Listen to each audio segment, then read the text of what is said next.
चलो चलो चलो उधर आ जाओ, उधर आ जाओ, उधर की तरफ से जाओ, उधर की तरफ से निकल जाओ। खोलो। चमोली में नमामि गंगे प्रोजेक्ट में लगे टिन शेड में करंट फैला और एक ही पल में 16 जिंदगियां खाक हो गई। ये वो खबर है जो आजकल आप हर अखबार और हर न्यूज वेबसाइट में पढ़ रहे होंगे। लेकिन क्या ये पहली घटना है जब करंट लगने की वजह से लोगों की मौत हो गई? तो जवाब है नहीं। जब से उत्तराखंड बना है तब से यहाँ पे 1600 से ज्यादा लोग अपनी जान गंवा चुके हैं। ये सिर्फ मौत के आंकड़े हैं, लेकिन लापरवाही की वजह से हुए हादसे की फेयर लिस्ट लंबी है। घुघुती न्यूज की इस रिपोर्ट में हम आपको बताएंगे कि चमोली का ये हादसा आखिर हुआ कैसे, किन की लापरवाही की वजह से ये हादसा हुआ और कैसे कुछ पैसे बचाने के चक्कर में आज इतनी जिंदगियों को स्वाहा कर दिया गया। चमोली हादसे के अलावा हम आपको ये भी बताएंगे कि कैसे पूरा उत्तराखंड कभी न कभी करंट की चपेट में आता रहता है और हादसे से गुजरने के बाद सब भुला दिया जाता है। सबसे पहले हम आपको चमोली की घटना का पूरा ब्यौरा देते हैं। चमोली में नमामि गंगे परियोजना के सीवेज ट्रीटमेंट प्लांट में बिजली का करंट लगने से 16 लोगों की मौत हो गई और 8 लोग घायल बताए जा रहे हैं।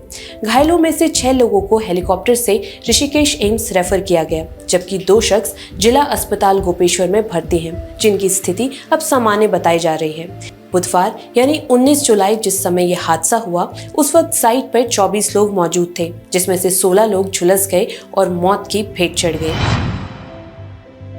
अलग अलग रिपोर्ट्स की शुरुआती जांच के हवाले से बताया जा रहा है कि 18 जुलाई की रात जब प्लांट ऑपरेटर गणेश विद्युत सप्लाई का मेन स्विच ऑफ कर रहे थे तब उसमें फॉल्ट हो गया, जिससे लाइन का तीसरा फेज मेन स्विच बॉक्स में टच हो गया। इससे गणेश उसकी चपेट में आ गए। करंट लगने पर गणेश बाहर की ओर दौड़े और इसी दौरान उनकी मौत हो गई। 19 जुलाई की सुबह 9:30 बजे जब प्लांट में एक युवक के शव पड़े होने की खबर फैली तो मौके पर लोगों की भीड़ जुट गई। पुलिस भी शव का पंचनामा करने पहुंच गई। भीड़ को नियंत्रित करने के लिए और पुलिस कर्मियों को बुलाया गया। प्लांट के ऊपर चढ़ने वाली लोहे की सीढ़ियों में लोगों की भीड़ जुट गई थी। पुलिस कर्मियों और नाराज भीड़ के बीच बहस हो रही थी। इसी दौरान यूपीसीएल यानी उत्तराखंड पावर कॉर्पोरेशन का लाइनमैन तीसरा फेज ना आने की जांच करता हुआ वहां पहुंचा। उसने देखा कि प्लांट के मीटर में केवल 2 फेज आ रहे हैं।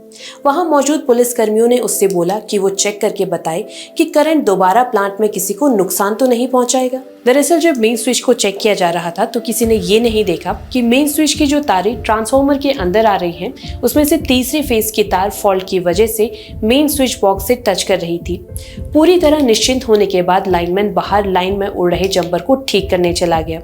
उसने जंपर को जोड़ दिया। करीब 11:30 बजे लाइन चालू कर दी गई।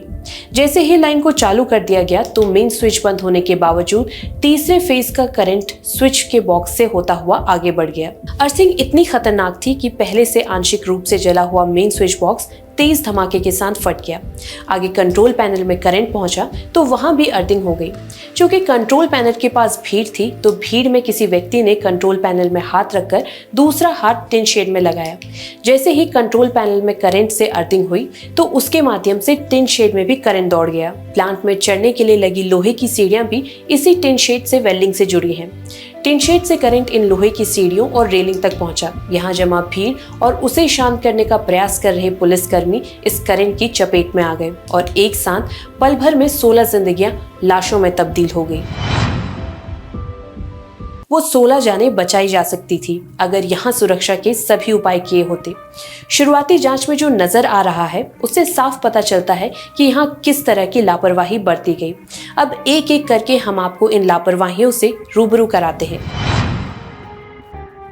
शुरुआती तकनीकी जांच से सामने आया है कि प्लांट का जनरेटर खराब था। प्लांट संचालकों ने इसे बाईपास किया हुआ था, यानी सीधे बिजली लाइन से प्लांट जुड़ा हुआ था। अगर जनरेटर बीच में होता तो इसमें लगा हुआ AFM यानी ऑटोमेटिक मेन फेलियर पैनल भीतर शॉर्ट सर्किट होते ही लाइन को ट्रिप कर देता और ये दर्दनाक हादसा होने से बच जाता। नमामि गंगे प्रोजेक्ट के लिए जो सीवेज ट्रीटमेंट प्लांट यहाँ बनाया गया है उसमें ही कई दिक्कत हैं। एक्सपर्ट्स का कहना है कि जिस जगह पर बिजली का पूरा काम होता है वहाँ पे टिन और लोहे के निर्माण से परहेज किया जाना चाहिए, लेकिन यहाँ पूरा प्लांट लोहे और टिन से ही तैयार किया गया है। हिंदुस्तान की एक रिपोर्ट के मुताबिक यहाँ टिन के बजाय ईंट की दीवार खड़ी की जानी चाहिए थी और ये स्थिति तब है जब इसके निर्माण के लिए जल निगम को 87 लाख रुपए मिले थे। भले ही इसके निर्माण का जिम्मा प्राइवेट कंपनीज को दिया गया था, लेकिन इसके डिजाइन और निर्माण की शर्तें जल निगम ने ही तय की थी।